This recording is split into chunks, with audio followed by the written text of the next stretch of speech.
व्यास शंकरमध्यमा तस्मदाचार्यपर्यन्तां सिद्धेश्वरानन्दपर्यन्तां वन्दे गुरुपरम्परां विश्वेश्वरमजं देवं सर्वकारणकारणं रामलालप्रभुं वन्दे चतुर्वर्गार्थसिद्धये।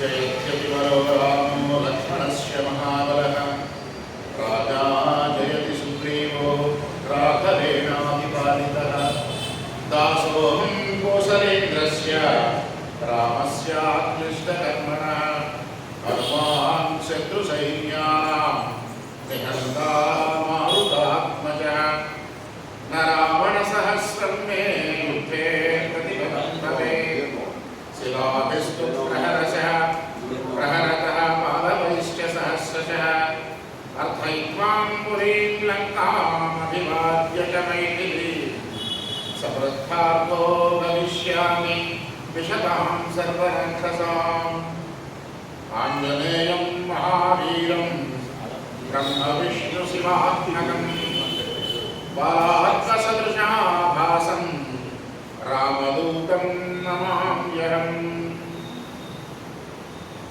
प्रत्यालीढपदात्मिकाङ्ग्रिशवहृद्घोराट्टहासापरा खड्गेन्दीवरकर्त्रिकर्परभुजा हुङ्कारबीजोद्भवा सर्वानीलविशालपिङ्गलजटाधूतैकनादैर्युता जाड्यन्यस्तकपालके त्रिजगताम् अत्युग्रतारां स्वयं। నా గురువులు పరమ గురువులు నా ఇష్టదేవతలు మాతాపితరులు వీళ్ళ ఆశీర్వాద బలంతో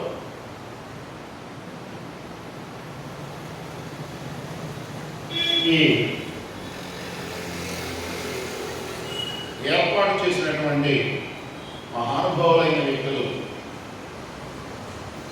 ధర్మేంద్రాచార్య గారు, చంద్రశేఖర్ గారు, కవిష్య గారు, కాంత్ గారు, భట్ గారు, వీళ్ళు ఎవరైతే ఉన్నారో వీళ్ళందరూ చక్కని సర్వోదయంతో మీతో రామచంద్రుడి గురించి మాట్లాడే అవకాశాన్ని నాకు ఇచ్చినందుకు ముందుగా ధన్యవాదాలు.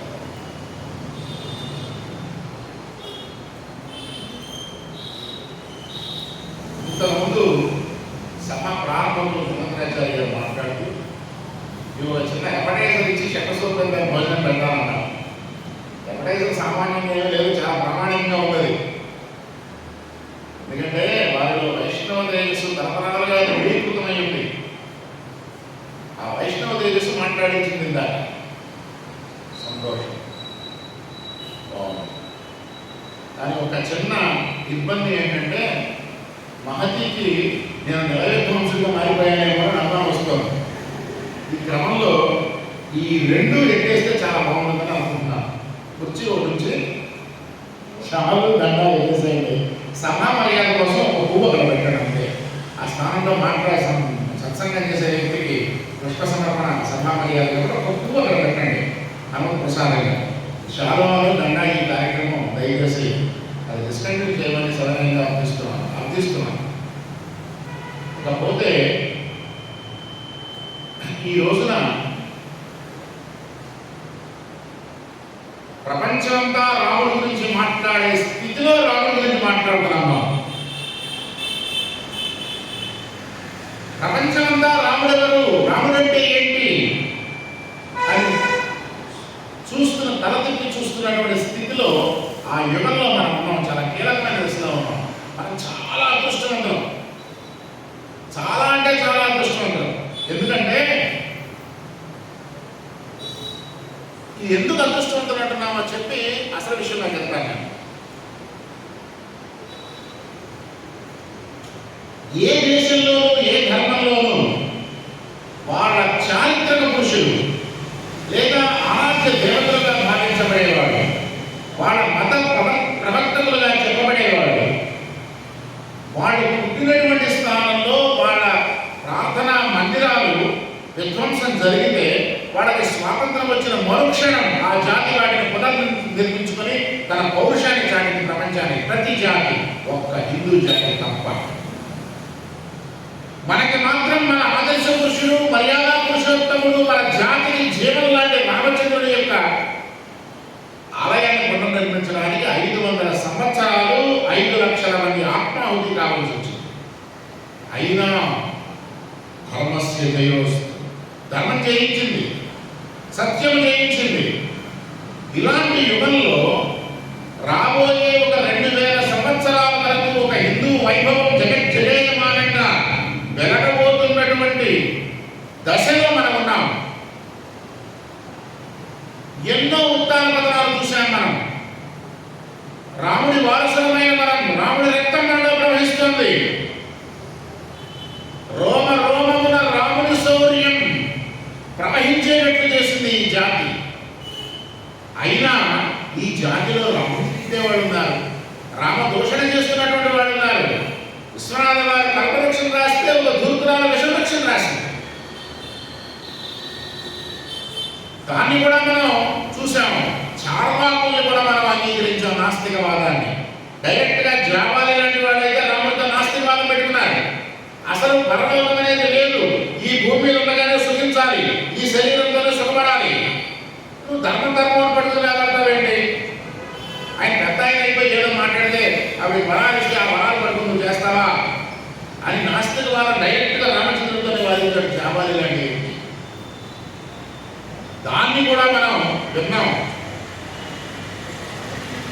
ఒక దశలో ఎంత ఘాతుకం జరిగిందంటే ఈ నేల మీద రామచంద్రుడి విగ్రహానికి అవమానం చేస్తే సుమారుగా 60వ దశకంలో అనుకున్న బహుశా మద్రాసు ప్రాంతంలో ఒక 10-15 సంవత్సరాల పాటు కరువు కాటకాలు వచ్చి తాగడానికి నీటి చుక్కలేని పరిస్థితి వచ్చేస్తే అక్కడ ఉన్నటువంటి భక్తులు కొంతమంది సహృదయులైన వాళ్ళు కంచి పరమాచార్య దగ్గరికి వెళ్ళి అడిగారు, స్వామి కరువు కాటకాలు తాండవం చేస్తున్నాయి, ఏంటి దీనికి కారణం ఏంటి అని అంటే నవ్వుతూ చెప్పారు, బాధపడుతూ చెప్పారు, రామచంద్రుడికి జరిగిన అవమానానికి ప్రకృతి ప్రకోపించింది. అందువల్ల కరువు కాటకాలు వచ్చేసి తాగడానికి చుక్క నీళ్లు, స్నానం చేయడానికి కూడా నీళ్ళు లేని పరిస్థితి వచ్చేసింది. ఆ పరిస్థితిలో పరిష్కారం ఏంటి అని అడిగితే అప్పుడు వారు ఏం చెప్పారంటే, ఇంటింటా వాడవాడ రామాయణం పారాయణ చేయండి, వాడవాడ రామ కళ్యాణం చేయండి. ఒక చోట రాముడి విగ్రహానికి అవమానం చేస్తే దక్షిణ భారతదేశంలో తమిళనాడులో మొత్తం వీధి వీధి రామాయణం పారాయణ చేశారు. వర్షాల కోసం స్వస్థానం చేయక వీధి వీధి పారాయణ చేశారు, వీధి వీధి కళ్యాణోత్సవాలు చేశారు. పడింది వర్షం. రామ శబ్దానికి ఉన్నటువంటి గొప్పతనం అది. అలాంటి జాతి పతనమవుతున్న స్థితిలోంచి మళ్ళీ ఉత్తాన స్థితిలోకి వెళ్తున్న దశలో ఉన్నాం మనం. ఆ దశలో ఈ సంవత్సరం జరుగుతున్నటువంటి రామ కళ్యాణోత్సవాలు చాలా విశేషం. ప్రతి ఇంటికి రాముడు వెళ్ళాడు, ప్రతి ఇంటికి రాముడి నక్షత్రం వెళ్ళాయి, ప్రతి ఇంటికి రామచంద్రుడి చిత్రపటం వెళ్ళింది. ప్రతి ఇంట్లో వాళ్ళు రామనామం కొద్దిసేపు అయినా చెప్పించారు. ఈ స్థితిలో, ఇలాంటి పరిస్థితుల్లో రాముడి గురించి చెప్పమని నన్ను అడిగితే ఏం చెప్పను, కళ్ళమన్నీళ్ళు దాచుకోవడం తప్ప, తల్లి ముద్దవడం తప్ప ఏం మాట్లాడాలి? పెద్ద క్యాప్షన్ పెట్టారు చంద్రశేఖర్ గారు, రామ విగ్రహం ధర్మ, దీని మీద మాట్లాడండి కదా. ఇంకా విచిత్రం ఏంటో తెలుసా, ఒక రాక్షసుడు మాట్లాడిన మాటని ప్రామాణికంగా ప్రపంచం అంగీకరించింది. అది ఆశ్చర్యం.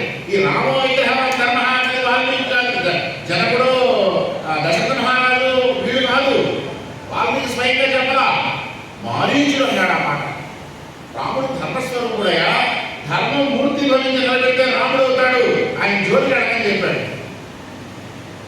ఒక రాక్షసుడు మాట్లాడిన మాట అది ఎంత పరమ ప్రామాణికమైందో చూసారా?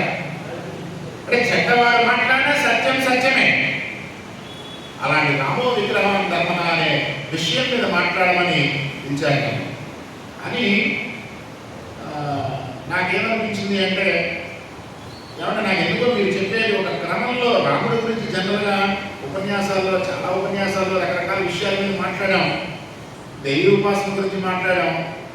ఈ మత సాధకులు, తపో సాధకులు, ఇట్లాంటి వాళ్ళు, తపస్సు చేసుకునే వాళ్ళు, సాధకులు, సంతులు, వేళలు నచ్చిన మాట్లాడాం. అనేక విషయాలు, మంత్రతంత్ర యంత్రశాస్త్రాల గురించి మాట్లాడాం. రాముడి గురించి మాట్లాడమంటే ఏం మాట్లాడడం? రామాయణంలో నాకు ఇంత పట్టుందని నేను అనుకోవట్లేదు. విన్న కన్నంత కన్నంత చదివినంత అంత మేరకు మీకు సమర్పణ చేద్దాం అనుకుంటున్నాను, మీ చెవులకు ప్రసాదంగా ఇద్దాం అనుకుంటున్నాను. అలాగే నేను ఈ 4 రోజుల్లో రామాయణంలో ఘట్టాలు 6 కాండలు ప్లస్ 1, 7 కాండలు 6 ప్లస్ 1 ఇలా క్రమంలో చెప్తామని అనుకోవట్లేదు. ఇలా క్రమంలో వెళ్దామని అనుకోవట్లేదు. నేను ఎలా వెళ్దాం అనుకుంటున్నానంటే సంఘటనల ఆధారంగా వెళ్దాం అనుకుంటున్నాను. రాముడు విగ్రహం మూర్తి గురించిన ధర్మస్వరూపుడు అంటే వాల్మీకి రాశాడు కాబట్టి మనం ఒప్పుకునే కాదు, సంఘటన నిరూపిస్తోంది. సత్యవంతుడు, జ్ఞానశ్రేష్ఠుడు, పితృవాక్య పరిపాలనాశీలుడు, భ్రాతృ ప్రేమకు పరాకాష్ఠ రాముడు.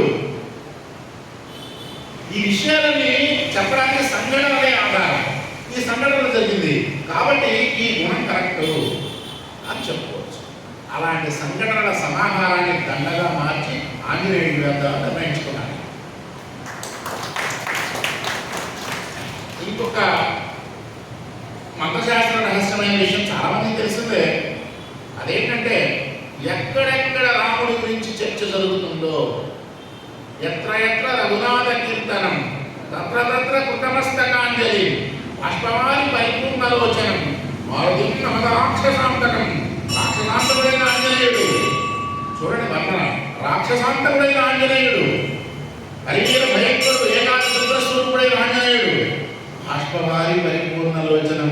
ఆయన కళ్ళగడ్డ నీరు కాలుస్తూ పక్కన కూర్చుని వింటాడట.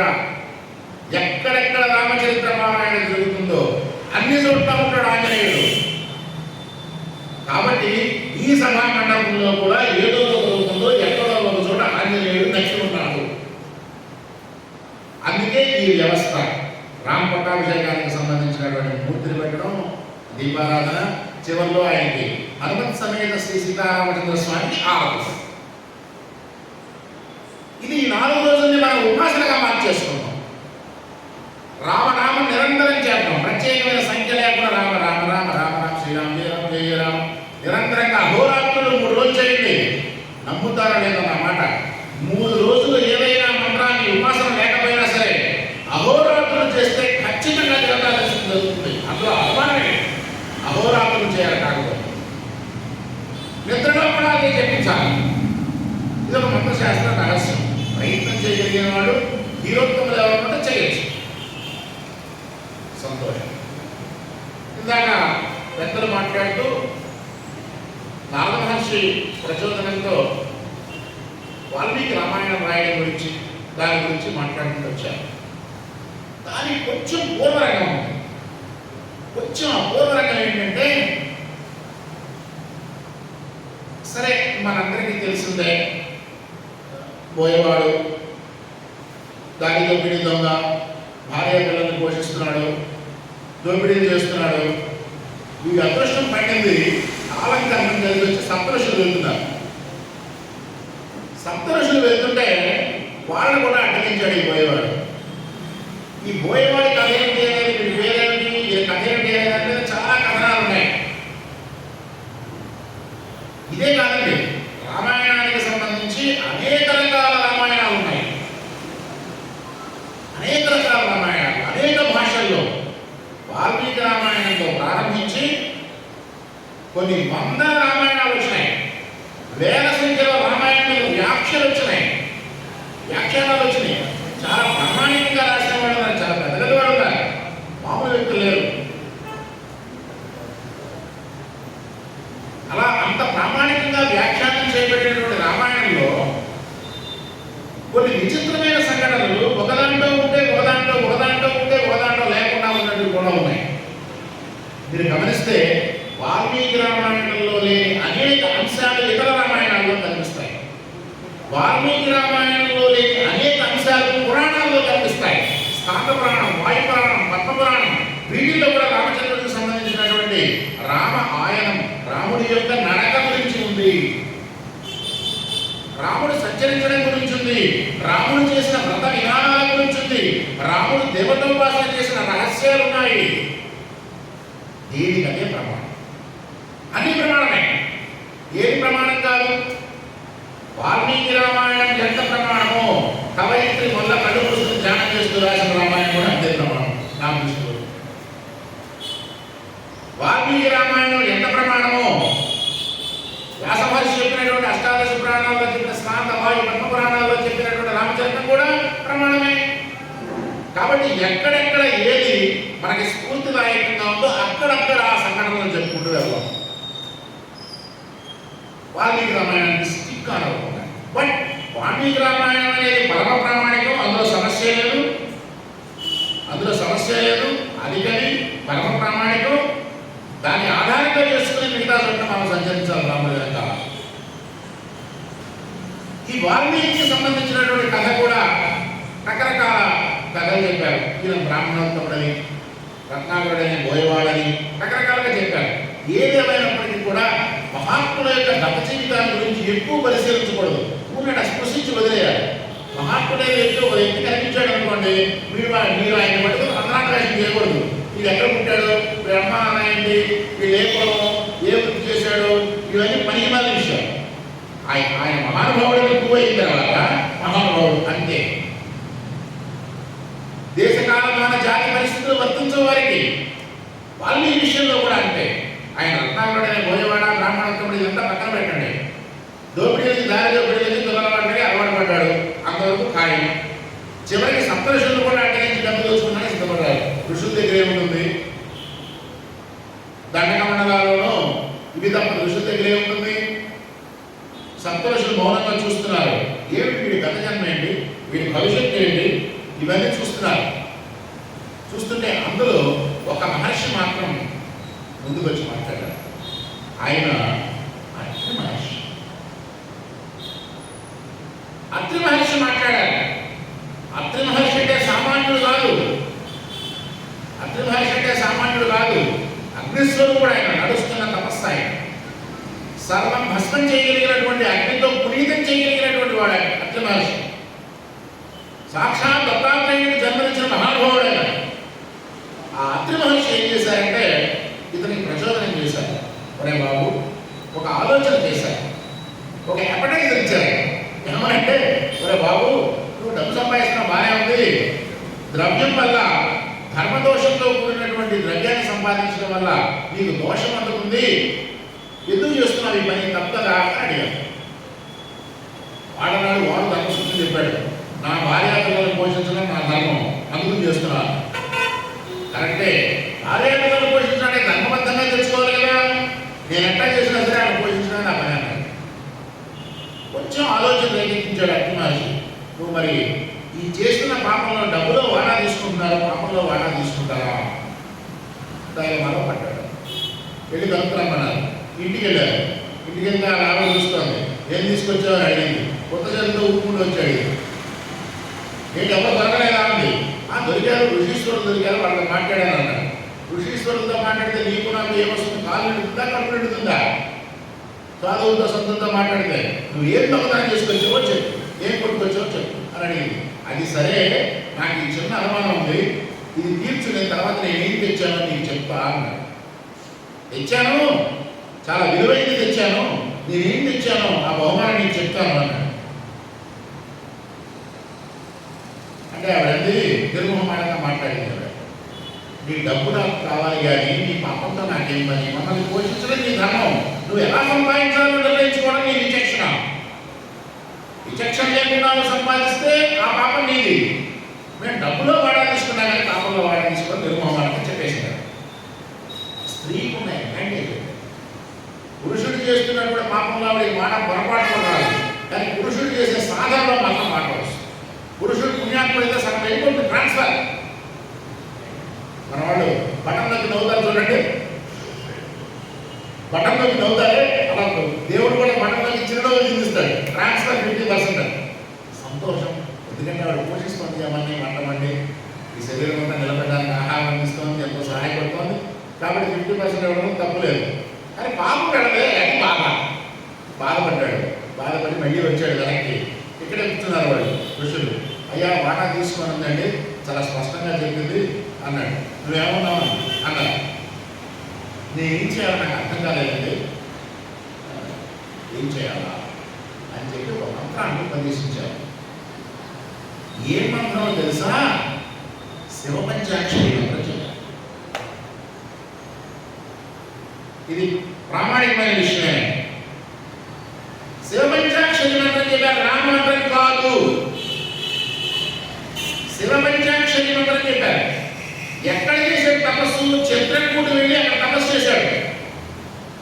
తపస్సు చేస్తే శివుడు ప్రత్యక్షమయ్యాడు. శివుడు అడిగాడు, ఎందుకు పిలిచేవారు నమ్మని?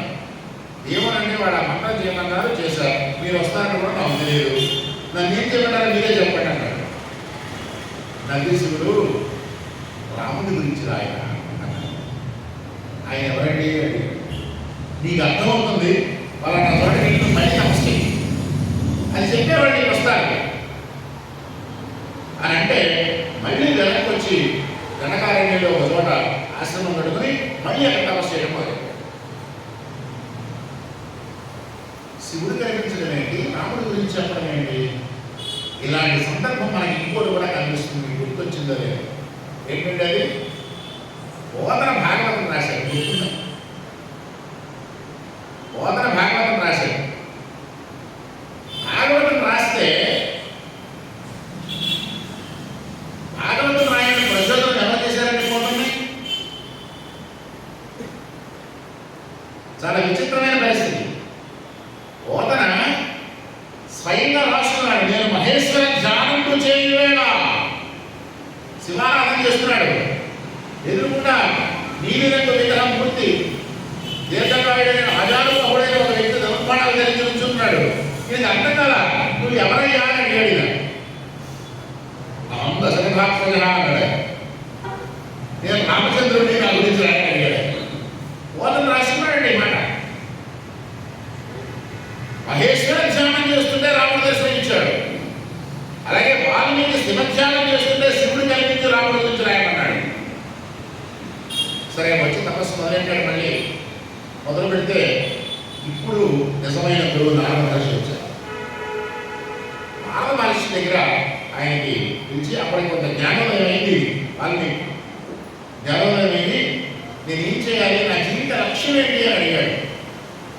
అడిగితే అప్పుడు నారద మహర్షికి ఆయనకి చర్చ జరిగింది. ఆ చర్చలో ఈయన వాల్మీకి చెప్పారు, మహేశ్వరుడు నన్ను శివుడు నన్ను ఆదేశించాడు రాముడి గురించి రాయమని, రామాయణం రాయమన్నాడు, అదేమిటో నాకు తెలియదు అని ఒక చర్చ జరిగితే అందులో భాగంగా ఈయన అడిగాడు, ఇలాంటి లక్షణాలు కలిగిన 16 లక్షణాలు చెప్పి ఈ 16 లక్షణాలు కలిగినటువంటి వాడు అసలు భూమి మీద ఉంటాడా? అలాంటి మనిషి అనేవాడు ఉంటాడా? నాకు తెలిసినంత అసాధ్యం అది అని అడిగితే నారదుడు అన్నాడు, ఉన్నాడయ్యా. అక్కడ కూడా అడిగారండి, దశరథనందనుడైన వాడు ఉన్నాడు, ఆయన నడుస్తున్నాడు భూమి మీద. ఈ లక్షణాలన్నీ ఆయన ఉన్నాయి, ఆయన చరిత్ర రాయమన్నారు. దాన్ని పట్టుకుని ఆ తపశ్శక్తితో మళ్ళీ తపస్సు చేయడం మొదలుపెట్టాడు. ఇప్పుడు రామనామం వచ్చింది ఆయన మైండ్లో. రామ రామ రామ రామ రామ రామ రామ తపస్సు చేయడం మొదలుపెట్టాడు. చేస్తున్నారు. ఒకరోజు ఆయన కూర్చుని ఆలోచిస్తున్నాడు, జ్ఞానంలోకి బయటకు వచ్చాడు. ఆ బయటకు వచ్చే సమయానికి ఒక వ్యాధులు పోయేవాడు ఆ పెట్టను కొట్టాడు. పెట్ట పడిపోయింది. స్టోరీ అంతా మనకు తెలిసిందే. వెంటనే శ్లోకం వచ్చింది, మానిషాలు వద్దు, నిషాదుగా నిషాదు అంటే భయపడి వద్దు, తప్పు చేశావు నువ్వు అని మొదలెట్టాడు. నకారాత్మకంగా మానిషాన అని మొదలెట్టాడు. దీన్ని కొంతమంది ఏం వ్యాఖ్యానించారంటే మా అనే శబ్దం లక్ష్మీదేవి ఉద్దేశించింది, ఆవిడే సీతగా వచ్చింది, అందుకే సీతమయ్యింది అని ఒక వ్యాఖ్యానం చేశారు. రామాయణం మీద ఉన్న వ్యాఖ్యానాలంటే ఒక్కొక్క వ్యాఖ్యానం తీసుకుంటే ఒక సంవత్సరం పడుతుంది వ్యాఖ్యానం మాట్లాడటం. అందువల్ల అంత పెద్ద విషయం మీద నాకు పరిజ్ఞానం సరిపోకపోవచ్చు, వెళ్ళదలుచుకోలేదు. అలా మొదలైన కావ్యం ఎంత అద్భుతంగా మలిచాడంటే వాల్మీకి శాశ్వతంగా నిలబడిపోయే విధంగా మలిచాడు. గాయత్రి మంత్రము యొక్క శబ్దశక్తి ఆయనలో ప్రవేశించింది పరమేశ్వరుడి యొక్క అనుగ్రహంతో. గాయత్రి మంత్రంలో ఉన్న 24 అక్షరాల శబ్దశక్తి వాల్మీకిలో ప్రవేశించి 24,000 శ్లోకాలు రాశాడు. ఒక్కొక్క అక్షరానికి 1000 శ్లోకాలు. గాయత్రి ఎంత పరమ ప్రామాణికమో వాల్మీకి రాసిన రామాయణం అంతే పరమ ప్రామాణికం.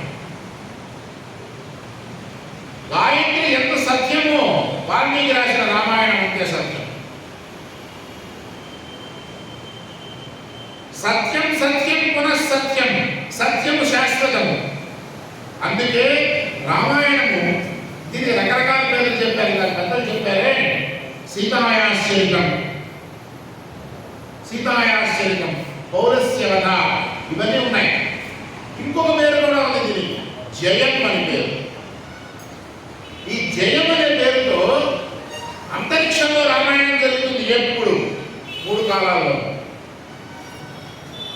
ఊర్ధ్వలోక రామాయణం అయిపోయిందంటే అయిపోయిందండి అంటాం జనరల్ కదా. ఎన్నాళ్ళు అయింది? ఏదో క్యాలిక్యులేషన్ చేసి 15 సంవత్సరాలు అయిందండి రామాయణం అయిపోయింది. విచిత్రమైన విషయం ఏంటంటే రామాయణం అనేది అయిపోవడం అనేది లేదు. రామాయణం నిరంతరం జరుగుతుంటుంది. ఊర్ధ్వలోకంలో జరుగుతుంది. ఒక లోకంలో అయిపోయింది, మళ్ళీ రిపీట్ అవుతుంది. ఇది ఒక కాన్సెప్ట్. దీని మీద ఒక పరిశోధన చేశారు వాల్మీకి రాసిన రామాయణాన్ని. ఎందుకు పరప్రామాణికంగా చెప్తున్నాను ఏంటంటే ఆ పరిశోధన, ఈ 24,000 శ్లోకాల్లో ఎక్కడైనా ఒక శ్లోకం కానీ, ఒక పాదం కానీ, ఒక పదం కానీ, ఒక అక్షరం కానీ సబ్స్టిట్యూట్ చేయడానికి చూశారు. వేరేదా మ్యాచ్ అవ్వదు. ఎంత ఆశ్చర్యకరమైన విషయం అంటే ఈ ఎంత కష్టమైన విషయం ఒక్కసారి ఆలోచించండి. 24,000 శ్లోకాలు రాస్తే రామాయణంలో ఒక్క శ్లోకంలో కూడా ఒక పాదం కానీ, శ్లోకం కానీ, పాదం కానీ, కనీసం పదం కానీ, కనీసం అక్షరం కూడా వేరే దాన్ని తీసుకొచ్చి అక్కడ పెడితే మ్యాచ్ అవ్వట్లా. ఎక్కడ తేడా ఉంటుంది? భావము, అర్థము ఏదో తేడా కొట్టేస్తారు. అందువల్ల పెద్దలు ఏం చెప్పారంటే వాల్మీకి రామాయణం అనేది వేదముతో సమానము. వేదం కూడా అంతే. వేదంలో ఒక బుక్ చదివారు, ఒక పన్నం చదివారు. చదివినప్పుడు అందులో మీరు ఆలోచించారు, మీ మన మన పరిమితమైన బుద్ధితో ఆలోచించి ఈ పదం తీసేసి పదం పెట్టి ఎక్కడ ఉంటుంది? ఈ వాక్యం ఎత్తేసి వేదంలో ఒక పన్నంలో ఈ వాక్యం ఎత్తేసి ఈ వాక్యం పెడితే ఎలా ఉంటుంది? ఈ అక్షరం ఎత్తేసి ఈ అక్షరం పెడితే ఎలా ఉంటుంది? సబ్స్టిట్యూట్ అని ప్రయత్నం చేస్తే 100% ఫెయిల్ అవుతుంది. అయితే అర్థం ఎగిరిపోతుంది, లేదా భావం ఎగిరిపోతుంది, లేదా దాని స్ఫూర్తి ఎగిరిపోతుంది, దాని లయ ఎగిరిపోతుంది, స్వరం ఎగిరిపోతుంది. టాలీ మాత్రం కాదు, యాజ్ ఇట్ ఈజ్ గా ఐడెంటికల్గా అవ్వదు. అలా లక్షణం ఉన్నటువంటి ఏకైక కావ్యం రామాయణం. కాబట్టి వాల్మీకి రామాయణం మనకి పరమ ప్రమాణం. వేదం ఎంత ప్రమాణము, వాల్మీకి రామాయణం అంత ప్రమాణం. దాన్ని ఆధారంగా చేసుకుని రాముడిని విశ్లేషించడానికి, రాముడిని మనం అనుగమించడానికి, రాముడిని అర్థం చేసుకోవడానికి, ఉపాసన చేసుకోవడానికి వివిధ రకాల రామాయణాలు తీసుకుని ముందుకు వెళ్ళవచ్చు. ఒక్కొక్క ఘట్టం రామాయణంలో రాముడి యొక్క జీవితానికి సంబంధించిన ఘట్టాలు చాలా ఆశ్చర్యంగా ఉంటాయి. మనం ఏమి చేయవసరం లేదు. రామాయణంలో రాముడు ఏం చేశాడో మన జీవితంలో అది చేస్తే ఇంకేం చేయవసరం, ఏమి చదవసరం, మీరు ఏమి చేయవసరం, ఎలాంటి తపస్సాధన కూడా అవసరం లేదు. రామాయణంలో రాముడు ఈ సందర్భం వచ్చినప్పుడు ఏం చేశాడో నేను అది చేస్తా అని ఒక ప్రతిజ్ఞ చేశారనుకోండి,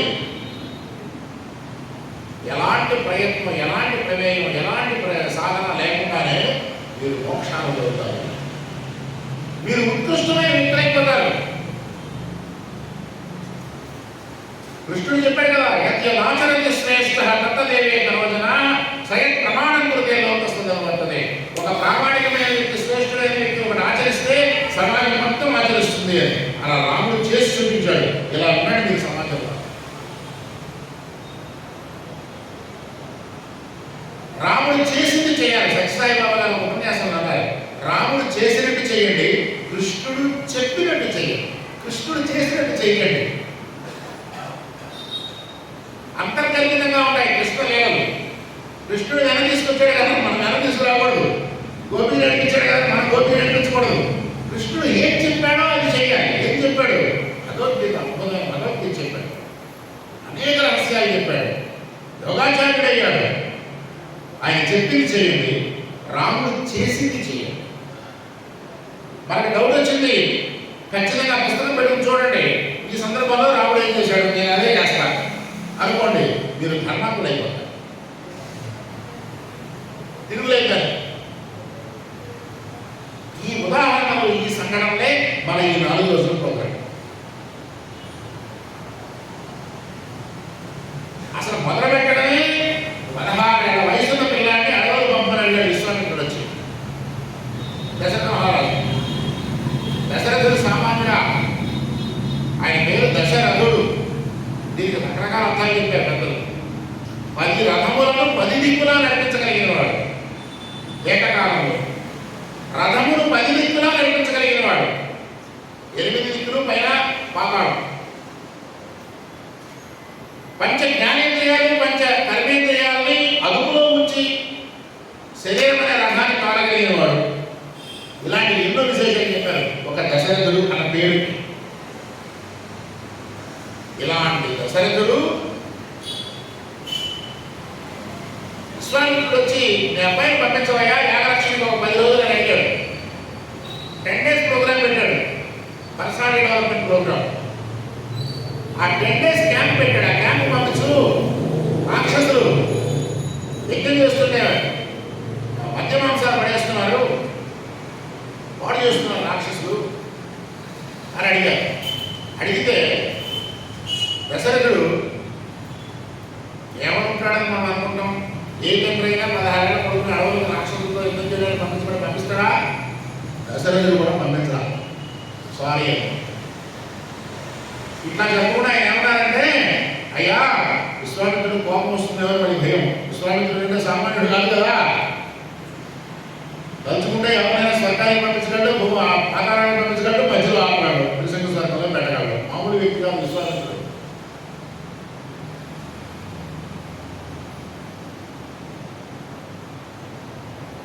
ప్రూవ్ చేసుకున్నాడు విశ్వామిత్రుడు తన జీవితంలో. దిక్బలం క్షత్రియ బలం, బ్రహ్మదేవులో బలం బలం అని ప్రూవ్ చేసుకున్నాడు కదా. బ్రహ్మర్షి స్థాయికి వెళ్ళిపోయాడు కదా. ఆయన వాడు అడిగితే పంపించకపోతే శపిస్తాడేమో, శపిస్తే అసలు రాజ్యనామా అయిపోతుందో, మేమైపోతామో, అందరినీ భస్మం చేస్తాడేమో అని భయపడి ఏమని అడిగాడంటే విశ్వామిత్రుడిని సముచితమైన సత్కారం ఆయన చేసి, అయ్యా వాడు పిల్లవాడు, 16 ఏళ్ళ పిల్లవాడు, మీకు కావాల్సింది మీ యాగం నిర్విఘ్నంగా సాగడం అంతే కదా, పంపిస్తాను 1 లక్ష మంది సైన్యాన్ని పంపిస్తాను, మీ వెనకాలే మీరు వెళ్ళడానికి ముందే వెళ్ళారు, 1 లక్ష మంది వస్తారు చాలా అని అడిగాడు. కుదరదు అని అడిగాడు. పోనీ స్వయంగా నేను వస్తాను దశరథుడిని. దశరథుడి హిస్టరీ చాలా గొప్పది, మామూలు హిస్టరీ కాదండి. దశరథుడు ఇంద్రుడితో కలిసి రాక్షసుల మీద యుద్ధం చేసిన వాడు దశరథుడు. దేవతలకి జయాన్ని అనాథ అప్పచెప్పిన వాడు దశరథుడు. రాక్షస సంహారం, లక్షల సంఖ్యలో రాక్షసులు చంపినవాడు దశరథుడు. మామూలు వ్యక్తి కాదైనా. అంతటి దశరథుడు అంటున్నాడు, స్వయంగా నేను వస్తా, ఆ రాక్షసుల్ని తరివేస్తా, చంపేస్తా, మీ ఆట నిర్మితంగా జరిగేది చేస్తా, 1 లక్ష చదరంగ సైన్యంతో వస్తా నేను అన్నాడు. నాకు వద్దు, నాకు ఆ పిల్లాడే కావాలి అని అడిగాడు. ఏం చేస్తా, పంపించుకో. ఋషులు నిగ్రహానుగ్రహ సంపన్నులు, శాపాయుధులు, శాపం ద్వారా రాజ్యాన్ని భస్మీపడడం చేయగలరు. అందువల్ల భయపడ్డాడు, అన్యమనస్కంగానే ఒప్పుకున్నాడు. మొదటి పరీక్ష అక్కడే మొదలైంది రాముడికి. 16 ఏళ్ల పిల్లాడిని తీసుకెళ్ళి హాస్టల్లో వేస్తానంటే వాడు ఒప్పుకుంటాడా? అయినా బలవంతంగా వాడి ప్రేమకి చైతన్య నారాయణ వేసేస్తున్నాను పడే వేరే విషయం. రామాయణంలో దివ్య రహస్యాలు ఏంటంటే, విశ్వామిత్రుడు ఒక నెపం పెట్టుకుని తీసుకెళ్ళాడు అంతే. రామలక్ష్మణ నెపం పెట్టుకుని వాస్తవానికి వాడిని బలోపేతం చేయడానికి తీసుకెళ్ళాడు. రాముడు వైష్ణవుడు వారి విష్ణుమూర్తి యొక్క స్వరూపం అనే విషయం మరిచిపోతాడేమో అని విశ్వామిత్రుడు భయం. అది గుర్తు చేయడానికి తీసుకెళ్ళాడు. కౌసల్య సుప్రజ రామ పూర్వాసంధ్యా ప్రవర్తతే ఉత్తిష్ట నరశార్దూల కర్తవ్యం దైవమాహనికం. వెంకటేశ్వరుని చదివితే సుప్రభాతం ఎక్కడికి వచ్చింది? ఈ మొదటి స్టాండర్డ్ విశ్వామిత్రుడు చెప్పింది. ఉత్తిష్ట లేదంటే మామూలుగా నిద్రలే అని కాదు. రామచంద్ర నీకు కూడా మాయకమేమో, మహావిష్ణు స్వరూపం, రాక్షస సంహారం కోసం వచ్చావు భూమి మీదకి, గుర్తు తెచ్చుకోలేదు. ఉత్తిష్ట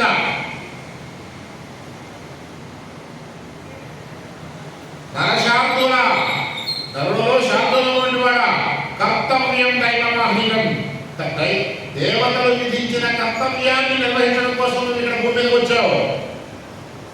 మామూలుగా పుట్టినావు, ప్రత్యేకంగా ఈ కార్యనిర్వహణ కోసం పుట్టావు కాబట్టి అని చెప్పడం కోసం తీసుకెళ్ళాడు విశ్వని తయారు చేశాడు. రామచంద్రుడు అంతటి వాడికి గురువు అవ్వాలంటే విశ్వామిత్రుడి స్థాయి ఎలా ఉండాలంటే ఎలాంటి వాడై ఉండాలి విశ్వామిత్రుడు? ఎంత తపస్సు చేస్తుండాలి విశ్వామిత్రుడు? ఒక్కసారి ఆలోచించండి. సరే తీసుకెళ్ళి ఏం చేశాడు? వాళ్ళ శరీరాలు మధ్య సదృశ్యంగా చేశాడు. ఎలా? బలా అతి బలా విద్యలు నేర్పించాడు. మనం చదువుకున్నాం బలా అతి బలా విద్యలు అని. ఈ బలహాతి బలా విద్యలు ఏమిటి అని పరిశోధన చేసాం. విచిత్రమైన ఆయుర్వేదంలో దీని రహస్యాలు చెప్పారు. పుత్రపేట బలా, దాని ఆ పేరుతో మనకి మందులు కూడా దొరుకుతున్నాయి. బలాయిష్ట, బలాసనం, ఇట్లా బలాది తైలం, ఇట్లా. ఆ పుత్రపేట యొక్క వేళ్లతో నూనె తయారు చేసి ఆ నూనె మర్దం చేసి శరీరానికి సూర్యరశ్మిలో నుంచోబెట్టి సూర్యోపాసన చేయించి వాళ్ళు శక్తి పొందేట్టుగా చేశారు. సూర్యోపాసన చేశారు రామచంద్రుడు. ఇక్ష్వాకువంశం సూర్యవంశం వాళ్ళు. ఆ సూర్యోపాసనలో భాగంగా బలాది అతి బలాలు నేర్పించారు. అనేక అస్త్రాలు, శస్త్రాలు, రహస్యాలు చెప్పడం వినడం, చెప్పడం వినడం, చెప్పడం వినడం. విశ్వామిత్రుడి సంకల్ప మాత్రంతో శిష్యులు ప్రవేశించేది. సాక్షాత్ మహావిష్ణువు గురించి నేర్చుకుంటున్నాడు. ఎంత అద్భుతమైన దృశ్యం అండి. సరే బాగా తర్వాత పరీక్ష మొదలైంది. పెళ్ళైంది. శివధర్మ భంగం చేశాడు.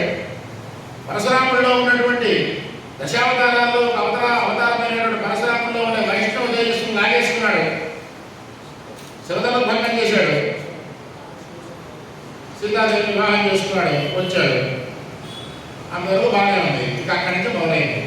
రాముడికి శల్య పరీక్ష మొదలైంది. దశరథుడు పిలిచాడు. రేపు పొద్దున సింహాసన ఎక్కాలి నువ్వు. నీ భార్యతో కలిసి ఈరోజు రాత్రికి వ్రత దీక్ష తీసుకో. పూజాగృహంలో ఉపవాసం ఉండి ఈ పలానా క్రతువు చెయ్యి. చక్రవర్తిత్వానికి పట్టాభిషేకానికి అవసరమైనటువంటి కార్యక్రమం చెయ్యి పంపించాడు. మళ్ళీ వెంటనే కనిపించింది. ఏమని? పొద్దున్నే నీకు పట్టాభిషేకం చేయట్లేదు, నువ్వు అడవి వెళ్ళిపోవాలి. ఒక సామాన్యమైనటువంటి యువకుడు, కొత్తగా పెళ్ళైన వాడు, కౌసల్య రాజ్యానికి పట్టాభిషేకం చేస్తూ పట్టాభిషేకం ప్రకటించి తెల్లారి నీకు పట్టాభిషేకం లేదు, నువ్వు నారసాలను అనుభవమన్నారు, అడవుకెళ్ళమన్నారు. ఎలా ఉంటుంది మానసిక స్థితి? ఒక మామూలు వ్యక్తి అయితే ఎలా రెస్పాండ్ అవుతాడు? రాముడు ఎలా రెస్పాండ్ అయ్యాడో మనం అలా రెస్పాండ్ అయ్యాడు. ముందు రోజు పట్టాభిషేకం చేస్తానన్న రోజు దశరథుడికి తండ్రి నీ ఇష్టం అని నమస్కారం పెట్టాడు. తెల్లారొచ్చి కైక చెప్పింది, దశరథుడు మాట్లాడ కైక చెప్పింది, నీకు పట్టాభిషేకం అవకాశం లేదు, 14 ఏళ్ళు వనవాసానికి వెళ్ళి 14 ఏళ్ళు అని చెప్పరా. అక్కడ ఒక రహస్యం ఉందండి. 14 ఏళ్ళు అని కైక లేదు కనుక ఆ మాట అనుకుంటే తప్పు అవుతుంది. 9 + 5 9 ఏళ్ళు 5 ఏళ్ళు వనవాసం చేయండి. ఆవిడికి తెలుసు 14 ఏళ్ళు అనే మాట కనుక వాడితే ధర్మశాస్త్రం ప్రకారం 14 ఏళ్ళు అరణ్యవాసం చేసిన వాడు రాజ్యాలను కోల్పోతాడు. 14 ఏళ్ళు అని ఈవిడ కనుక ఆదేశించి ఉంటే ఆయన 14 ఏళ్ళు చేసిన మళ్ళీ రాజ్యం పొందాల్సిన అవకాశం లేదు. రామాయణంలో పాత్రలన్నీ ఎలా ఉంటాయంటే భావగర్భితంగా ఉంటాయి. ఒక్కొక్కసారి మనకు అనిపిస్తుంది వీళ్ళందరికీ భవిష్యత్తులో జరగబోయేవి అన్నీ తెలిసే వీళ్ళు నాటకం ఆడుతున్నారనిపిస్తుంది. ఒక సంఘటన చెప్తాను తర్వాత. అన్నీ తెలిసే వీళ్ళు నాటకం ఆడుతున్నారు. లేకపోతే కౌసల్య అయితే ఎందుకంటుంది ఆ మాట? 14 ఏళ్ళు అరణ్యాన్ని పంపించి అనొచ్చుగా, లేదా జీవితంలో అరణ్యానికి అనొచ్చుగా, అసలు నాకు కనపడకూడదు అనొచ్చుగా. 14 ఏళ్ళు అనకుండా 9 + 5 ఏళ్ళు అరణ్యవాసం. అప్పుడు కూడా ఆయన తండ్రి గారి ఎందుకు అలా ఆయన ఏది ఇష్టమైతే అదే నాకు ఇష్టం. తండ్రిని సత్యవాక్య పరిపాలన చేయడం కోసం నేను సత్యవాక్య పరిపాలన అంటున్నా, రాముడిని గమనించండి జాగ్రత్తగా. తండ్రిని సత్యవాక్య పరిపాలన చేయడం కోసం, ఆయన మాట నిలబెట్టడం కోసం, ఆయన ప్రతిజ్ఞ నిలబడడం కోసం నేను అడవులకు వెళ్తాను, సంతోషంగా వెళ్తాను. అన్నాడు బయలుదేరాడు. ఎవరిని ఇబ్బంది పెట్టాలి, ఒంటరిగా బయలుదేరాడు. ఎలాంటి సిచ్యువేషన్ అంటే కైకాదేవి స్వయంగా నాగచరం తెప్పించి ఇచ్చింది ఆవిడ. ఇవి కట్టుకునేడు రాజాభరణాలతో కాదు. వెంటనే మనకి కైక మీద కోపం వస్తుంది, వాస్తవాన్ని సగటు భక్తుడి. కానీ కైక యొక్క క్యారెక్టర్ కనుక మనం గమనిస్తే, ఆవిడ స్వభావ స్వరూపాలను గమనిస్తే, రాముడిని చిన్న పిల్లాడిగా ఉన్నప్పుడు వశిష్ఠ విశ్వామిత్రుల కంటే ముందుగా చిన్న పిల్లాడిగా ఉన్నప్పుడు చిన్న చిన్న ధనుర్బాణాలు పట్టుకుని ఆవిడ నిలిచి నేర్పించిన గురువు. అంత ప్రేమ రాముడంటే, భరతుడు కంటే ఎక్కువ ప్రేమ రాముడంటే. అలాంటి కైక 9+5 సంవత్సరాలు పెట్టేది మీరు గమనించడం జాగ్రత్తగా. అలాంటి వ్యక్తి మంచి తపస్సు కలిగింది. దేవదానవ యుద్ధంలో దశరథుడికి సహాయం చేసిన గొప్ప వ్యక్తి. దేవతలు రాక్షసులు కొట్టుకుంటుంటే దేవతల తరఫున దశరథుడు వెళ్తే ఆయనకి యుద్ధంలో సహాయం చేసిన ఆవిడ చెలికెత్త మందర చెప్పిన మాటలు విని అసూయపడి నిజంగా రాముని పంపిస్తుందా ఆలోచిస్తే అప్పుడు అనిపిస్తుంది, రామాయణంలో పాత్రలన్నీ తెలిసి చేస్తున్నారా? ప్రతి పాత్ర అంతేనండి. రాజాలు వచ్చింది, ఇంకో పాత్ర సీతాదేవి వస్తారు. సీతాదేవి చెప్తారు, నువ్వు రావద్దు, నేను వెళ్ళిపోతున్నానంటే కాదు, నేను వస్తానంటారు. కౌసల్యాదేవి ఏడుస్తున్నది, అమ్మ నువ్వు బాధపడకు, నువ్వు నీ భర్తని అనుభవించడం, నీ భర్త వెనకాల వెళ్ళడం నీ ధర్మం. నా కోసం నువ్వు బాధపడు, నువ్వు నా వెనకాల రావడం తప్పు, నువ్వు ఇక్కడే ఉండవు. నీ భర్తను నువ్వు దూషించవద్దు, నీ భర్తే కరెక్ట్, ఆయన ఆజ్ఞా పరిపాలన నా కర్తవ్యం, నా కర్తవ్యం నేను చేస్తున్నా. అడివైతే ఏంటి, రాజ్యం అయితే ఏంటి, చెట్టు అయితే ఏంటి, సింహాసనం అయితే ఏంటి, సమదృష్టితో చూడండి. సీతాదేవి ఆవిడ బయలుదేరి నిలబడి వస్తానని ఆవిడ తీసేసిన నాగచర్యలకు బయలుదేరు. ఈ రోజుల్లో కోడలు ఏం చేస్తారంటే ప్రతి ఇంట్లో రామాయణం చదవాలని తగ్గితే భాగల్య సీతాదేవి చరిత్ర చదువుతుంటే ఇది నిజంగా రామాయణం అనకూడదు, సీతాయాస్ చరిత్ర అనాలి. సీతాదేవి భూమి చీల్చుకుని భూగర్భంలో వెళ్ళిపోయిన ప్రదేశాన్ని వెళ్ళొచ్చారు. కాశీ దగ్గరలో ఉంది సీతామరియం, ఒక సుమారు 7 అడుగుల విగ్రహం, బాలరాజు విగ్రహం. ఇందులో చూసిన వాళ్ళు ఉండొచ్చు. ఆవిడ జుట్టు గాలిలో ఎగురుతూ ఉంటుంది, తెల్లని చీర కట్టుకుని తెల్లని బాలరాజు విగ్రహం, కరుణ కురిపిస్తూ ఉంటుంది కళ్ళల్లో, చేతులు ఇలా పెట్టి ఇలా భూమిలో దిగిపోతూ ఉంటుంది. అసలు ఆ దృశ్యం చూసి ఒక అరగంట నేను ఏడ్ చేశాను. అమ్మా, ఈ జాతికి ఎలాంటి సౌశీల్యం ఇచ్చావు, ఈ జాతి స్త్రీలింగా ఇలా నిలబడి ఉన్నారంటే నువ్వు ఇచ్చిన స్ఫూర్తే కారణమ్మా అని ఏడ్ చేశాను. నాకు వచ్చిన వాళ్ళు కూడా ఏడ్ చేశాను. తప్పనిసరిగా చూడాల్సిన ప్రదేశం సీతామణి. ఆవిడ ఏమన్నా తెలుసా, రామచంద్రుడికి భార్యగా నిన్ను అడుగుతున్న నా ధర్మం, నేను వస్తున్నాను మీద పడి నానా అడగా, నేను కూడా రానండి, కొన్ని మీరు ఈ పక్కన మీరు ఏదో చేయకూడదు అలా, నేను వస్తున్నా, నేను నీకంటే ముందు నడుస్తా. బలం పడిందండి ఆవిడ, నేను నీకంటే ముందు నడుస్తా. నీకంటే ముందు నడుస్తానంటే అర్థం ఏంటి? భార్య వెనకాల నడుస్తుందా, ముందు నడుస్తుందా? ఇక్కడ 2 అర్థాలు, 2 వ్యాఖ్యానాలు చేశారు పెద్దలు. ఒకటి, అడవిలో ఉన్న పడబాటులోంచి నీకు ముళ్ళు తగలకుండా నేను ముందు నడిచి దారి ఏర్పాటు చేస్తాను, నేను త్యాగం చేస్తాను మీకోసం అనేది ఒక అర్థమైతే, మీరు ఏ ఉద్దేశంతో నా నర శరీరం తీసుకున్నారో, మానవ శరీరం తీసుకున్నారో, ఆ రాక్షస సంహారం కోసం మీకంటే ముందు నేను వెళ్ళి నగలో కూర్చుంటా అదే. సరే వెళ్ళారు. పిల్లగా కథంతా అందరికీ తెలిసిందే. రాముడు వెళ్తుంటే వర్ణన చేస్తారు, అయోధ్య అయోధ్య కదిలి వెళ్ళిన ఏడుస్తూ. రామచంద్రుడు వదలడం సామాన్యమైన విషయం అండి. రామచంద్రుడు కరుణాసముద్రుడు, దయాసముద్రుడు ఎంత అద్భుతంగా వర్ణించారండి. చివరికి నా తెలుగులో ఎంఎస్ రామారావు గారు ఎంత చక్కగా వర్ణించారండి. కనుపలకులలో ఎరుపు చీరగల విశాలమైన కనుదోయిగల శంఖము వంటి కంఠసీమగల గంభీరమైన కంఠధ్వని గల 8 అడుగుల దీర్ఘకాయుడు ఆయానుభావుడు వర్ణించారు. గొర్రెలు వధించాలని ఎంచంగా సమదీర్ఘములకు కేశములు గల శిరోభాగమున మూడు సుళ్ళు ఉన్నాయి రాముడికి. ఎంత చక్కగా వర్ణించారో. అలాంటి రాముడు వదలడం అంటే సామాన్యంగా అయోధ్య ఏడుస్తూ ఆయన వెనకాల చెట్టు ఏడ్చింది, రాళ్ళు ఏడ్చింది, రబ్బలు ఏడ్చింది, జంతువులు ఏడ్చింది, ఏడుపే శోక సముద్రంలో మునిగిపోయింది. అందరినీ ఓదార్చడానికి ఒక రాముడే, అందరినీ ఓదార్చడానికి ఒక రాముడే. సరే, ప్రయాణం మొదలైంది.